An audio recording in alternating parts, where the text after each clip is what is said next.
오늘은 하나님께서 본문을 통하여 두 가지 사역을 말씀하십니다. 오늘 마지막 절 28절을 보면요, 두 가지 사역이 있는데, 하나는 주께서 공고한 백성은 구원하시고 구원 사역에 있고, 또 교만한 자를 살피사 낮추시리이다, 낮추시는 사역이 있어요. 그러니까 하나님께서 두 가지 사역을 하시는데, 하나는 구원 사역이 있고 또 낮추시는 사역이 있습니다. 오늘 17절에 보면 공고한 자가 나와요. 그가 위에서 손을 내미사 나를 붙드시며 많은 물에서 나를 건져내셨도다. 많은 물은 뭐를 말해요? 고통 중에 있는 자, 공고한 자. 그러니까 하나님이 공고한 백성은 구원해 주세요. 그래서 우리가 하나님 앞에서, 하나님, 저는 한 치 앞도 모르고, 그러니까 한 치 앞도 모르는 무지한 자이고, 그리고 저는 의지할 것도 없습니다. 주님이 안 계시면 나는 살아갈 수 없습니다. 이렇게 고백하는 것이 바로 주님의 구원 사역을 일으키는 고백이에요. 나는 내가 할 수 있습니다, 내가 뭔가를 이룰 수 있습니다 라고 생각하는 마음을 가지고 있으면 주님은 우리에게 손을 내미시지 않으세요. 그래서 17절에 그가 위에서 손을 내미사, 구원의 역사는 위에서 잡아주시는 거예요. 이것이 구원 사역입니다.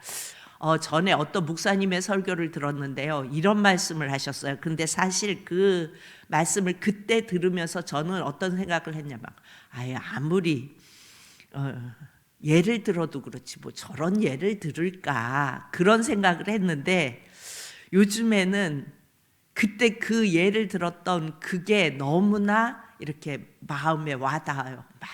맞아, 그래, 그게 이렇게 와닿더라고요. 어떤 내용이었냐면, 여러분들 시골에 살아보신 분들은 다 알 거예요. 시골에 가면 재래식 화장실이 있죠. 그리고 그 재래식 화장실 여름쯤 되면은 뭐가 껴요? 구더기. 구더기가 이렇게 막 아래 이렇게 보면은 막 뽀글뽀글 올라오잖아요. 근데 가만히 보고 있으면, 이건 제가 보고 있었던 게 아니고 그 목사님의 설교 내용이에요. 가만히 이렇게 볼일을 보고 들어가서 아래를 보고 있으면 구더기들이 기어 올라가고 계속 밟고, 그러니까 같은 구더기끼리 밟고 또 올라오고 밟고 또 올라오고 계속 그런데요. 그런데 결국 그래봤자 똥통 안에 구더기라는 거죠. 그런데 이 지구촌에 사는 인간들이 서로 경쟁을 하면서 권력을 갖고 부를 누리고 막 그러면서 하는 것 같지만, 결국 재래식 화장실 안에 있는 구더기처럼 그들은 그 똥통 안을, 그러니까 그 세상 안을 벗어날 수가 없다는 거예요. 그들이 예수님이 손 내밀어서 건져주시지 않으면 그저 똥통 안에 구더기일 뿐이라는 거예요. 근데 이 예를 들어 설교하는 이 얘기를 오래전에 들었거든요. 근데 그때 들을 때는 뭐 굳이 그렇게까지 표현을 하나라는 생각을 했어요. 근데 요즘에는 그 예화가 가끔 이렇게 마음에 와닿아요. 그래, 세상에서 막 이렇게 살아가는 이게 결국은 그 구더기들처럼 그런 건데, 예수님이 우리를 붙잡아 주시지 않으면 그저 똥통 안에 구더기일 뿐인데, 그런 생각이 이렇게 들어옵니다. 우리는요, 출생 자체가 죄인이기에 어때요? 보는 거, 말하는 거, 행동하는 거 다 죄성이 들어가 있어요. 그리고 다 내 중심적으로 봐요. 그런 나에게 예수님이 오셔서 붙들어 주시면 나의 음성이 주님의 음성이 될 수 있고, 나의 손이 주님의 손이 될 수 있고, 나의 발이 주님의 발이 될 수 있는 거예요. 그러니까 이건 엄청난 은혜예요. 정말 구더기일 수밖에 없는 우리를 예수님이 오셔서 손 내밀어서 건져주셨다고요. 그래서 우리는 은혜를 입은 자로, 그야말로 존귀한 자로 살아가는 거라고요. 구원의 구조는 하나님이 위에서 붙들어 주셔야 우리가 구원을 받아요. 그래서 오늘 말씀에 위에서 손을 내미사 17절에 나를 붙드시며 많은 물에서 나를 건져내셨도다. 고통 중에서, 많은 물, 고통 중에서 공고한 가운데에서 나를 건져주셨다는 겁니다. 주님은 하나님의 형상을 가진 우리가 주님을 향해 고개를 들고 그 주님께 사랑의 고백과 찬양을 드릴 때 가장 기뻐하세요. 그리고 붙들어 주세요. 그래서 우리는 아까도 말씀드렸지만 주님, 저는 한 치 앞도 모르는 무지한 자입니다. 주님이 도와주시지 않으면 한순간도 살 수 없는 자입니다. 주님 나를 붙들어 주세요. 주님 나를 붙들어 주세요. 이렇게 고백하며 주님을 바라볼 때 주님이 손 내밀어 건져주십니다. 이렇게 하나님의 사역 중에 구원 사역은 위에서 붙들어주는 사역입니다. 그리고 두 번째 28절에 보면요, 교만한 자를 살피사 낮추시리이다 이렇게 말씀하세요.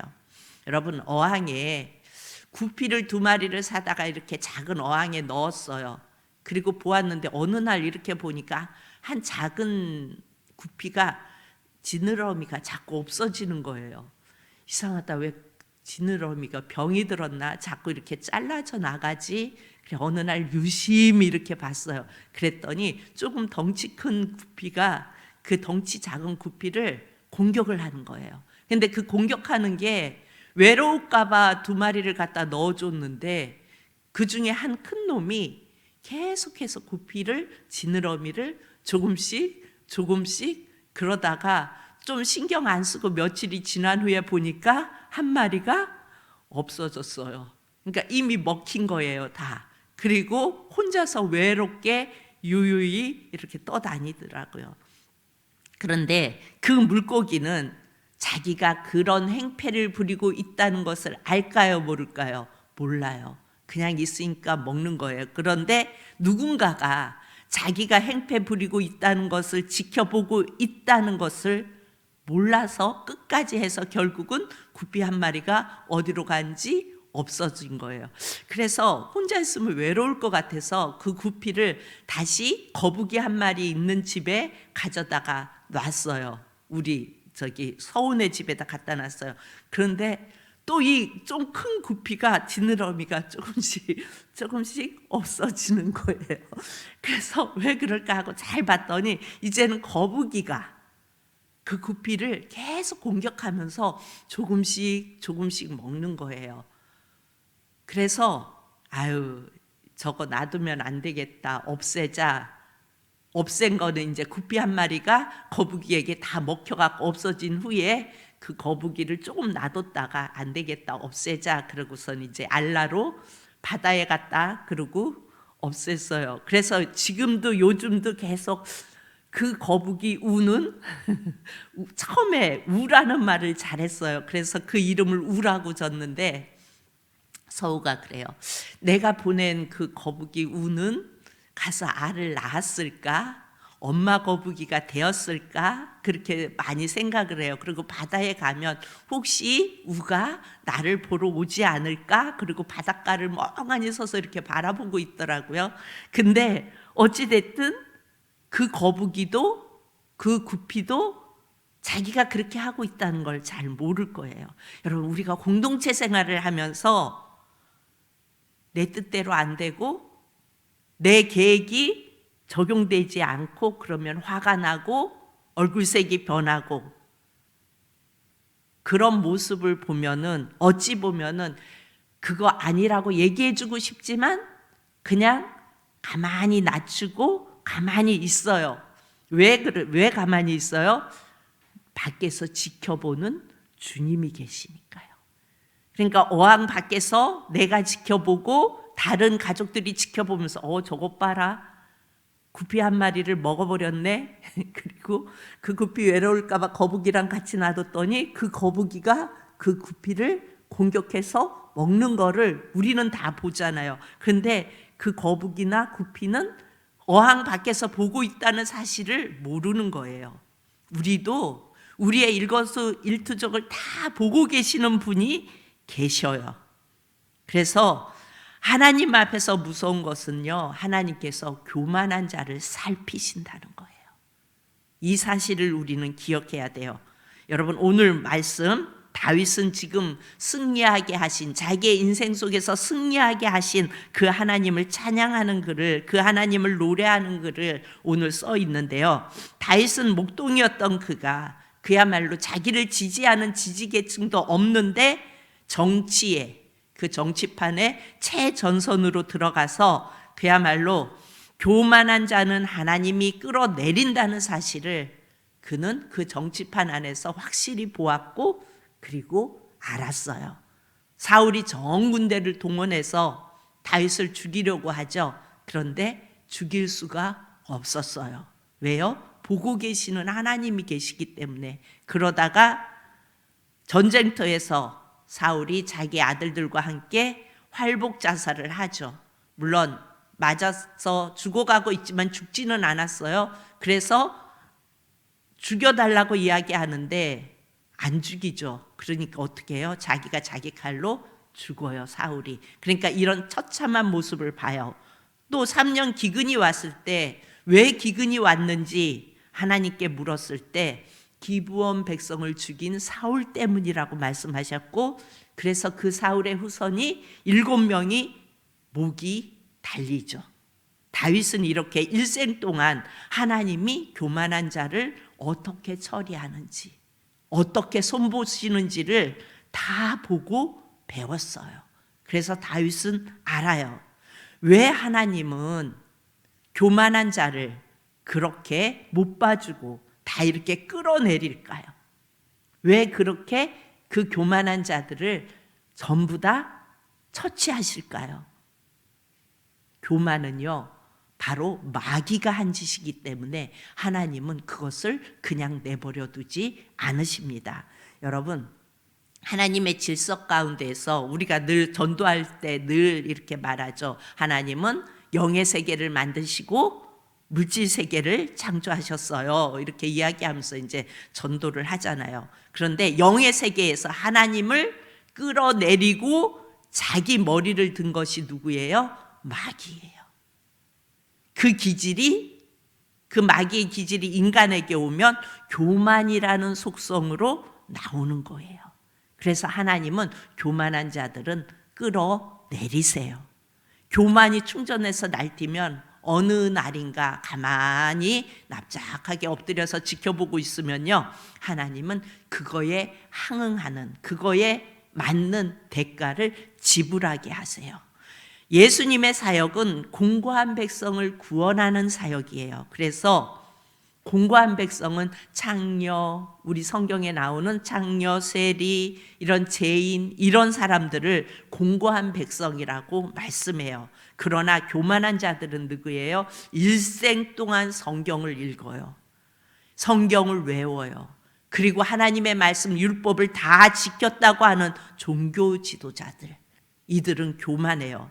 마귀는 너희는 의롭다고 종교 지도자들에게 너희 그래 잘 지켰어, 너희는 의로워 이렇게 부추겼지만 예수님은 교만한 그들에게 화 있을진저 이 서기관 바리새인들이요 회칠한 무덤이요 이런 말씀을 해요. 독사의 새끼들아.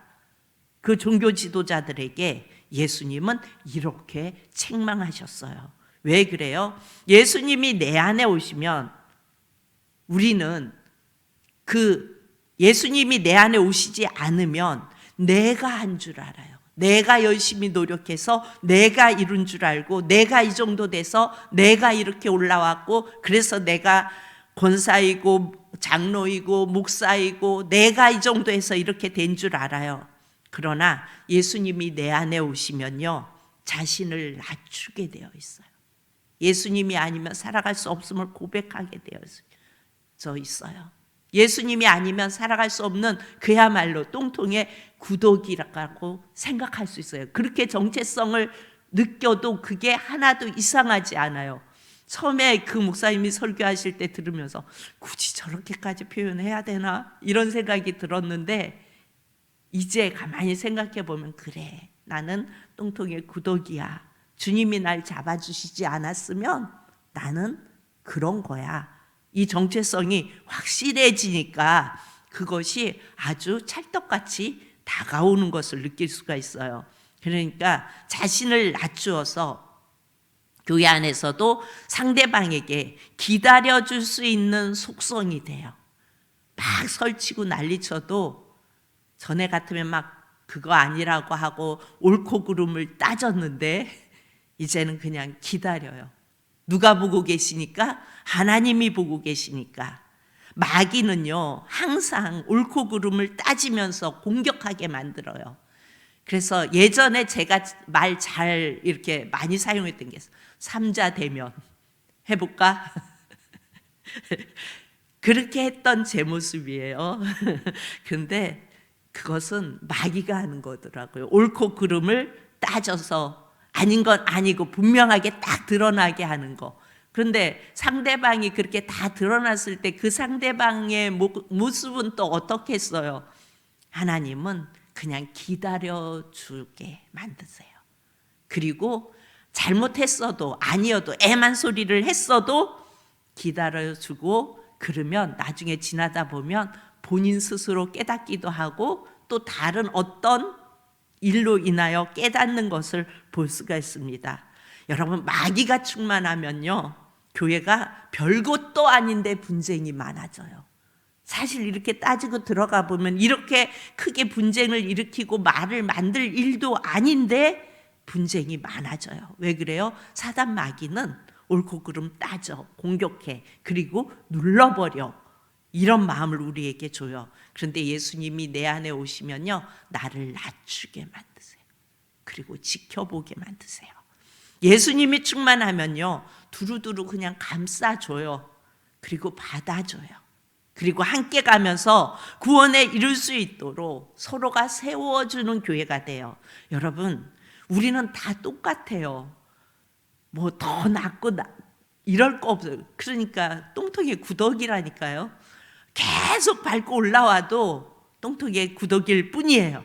그런데 그런 자들이 함께 가는 거예요. 부족하고 연약한 것을 함께 채우면서 함께 주님의 나라에까지 함께 이르는 것입니다. 교만은요, 그냥 교만이라는 속성이 아니라 하나님을 대적하는 마귀적 요소예요. 그래서 교만한 자들은요, 하나님이 처리하세요. 가만히 지켜보고 있으면 하나님이 다 처리하십니다. 그래서 우리는요, 교회 안에서 내가 교만해서 내가 하고 고개를 들면 그거에 대한 대가는 지불하셔야 돼요. 그래서 고개 들지 말고 그냥 겸손하게 엎드려 있을 때 주님이 다 알아서 처리를 하십니다. 그렇게 우리는요, 주님 앞에 우리는 그냥 두 손 들고 다 주님의 은혜입니다. 주님이 아니시면 우리는 할 수 없습니다. 주님의 은혜임을 고백하며 좀 마음에 안 드는 부분이 있더라도, 왜 없겠어요? 있죠. 다 자기의 입장에서 생각하잖아요. 이 마음에 안 드는 부분도 자기의 입장에서 생각하기 때문에 나오는 현상들이에요. 그렇죠? 내 마음에 안 드니까 왜 저건 저렇게 하지? 내 마음에 안 드니까 왜 저건 저렇게 하지? 내 기준으로 보는 거잖아요. 이럴 때는 마음에 안 드는 부분이 있더라도 기도하면서 주님, 저건 아닌 것 같은데 왜 저렇게 할까요? 이렇게 주님께 물으세요. 그리고 주님께 맡기십시오. 주님이 다 선하신 방법으로 해결해 주십니다. 오늘 다윗은 이것을 고백하는 거예요. 주님께서 28절에 공고한 백성을 구원하시고 교만한 자를 살피사 낮추리이다. 인생을 살아보니 이렇구나, 이걸 보았고 이것을 알았고, 그래서 이것을 고백하면서 예수님을 노래하는 것입니다. 주님이 다 선하신 방법으로 해결해 주신다는 것을 고백하는 것입니다. 그 주님을 오늘도 믿고 신뢰하며 우리는 나가는 저와 여러분이 되어질 수 있기를 축복합니다. 그래서 교회 안에서 좀 마음에 안 드는 부분이 보이면, 그래, 저런 부분도 있을 수 있겠지. 주님 보고 계시죠? 선하신 길로 인도해 주세요. 이렇게 기도하고 엎드릴 수 있는 저와 여러분이 되어질 수 있기를 축복합니다. 참 좋은